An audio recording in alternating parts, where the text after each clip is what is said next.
దేవుడు అంటాడు, నీవు ఆకాశం ఎంత ఎత్తులో నివాసం ఏర్పరచుకుని ఉన్నా నిన్ను అక్కడి నుండి పడద్రోస్తాను, క్రింద పడతావు, ఇక నీ యొక్క రూపనామాలు లేకుండా మరి నీవు ఎవరికి కనబడవు అని ఏదోము ఓబద్య అనే ప్రవక్త వ్రాసిన గ్రంథం. ప్రవక్త పేరు ఓబద్య.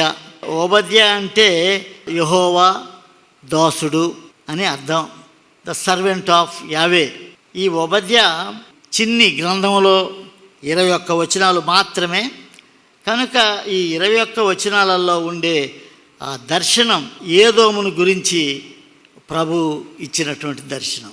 ఏదోము పక్షి రాజు ఆకాశాంత ఎత్తులో గూడు కట్టుకొని అక్కడ ఉంటుంది.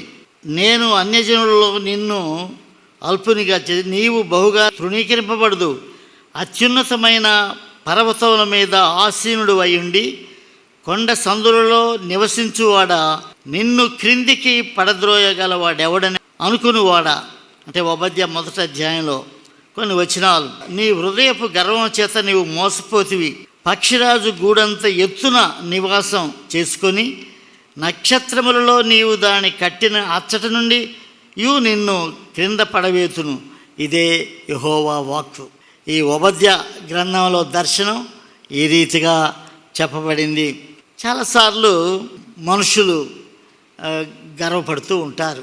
అంటే నేను చాలా ఎత్తుగా నన్ను దేవుడు నిలిపాడు, నన్ను ఎవడు పడద్రోయగలడు, ఎవరు ఏం చేయగలరు అనే తలంపులు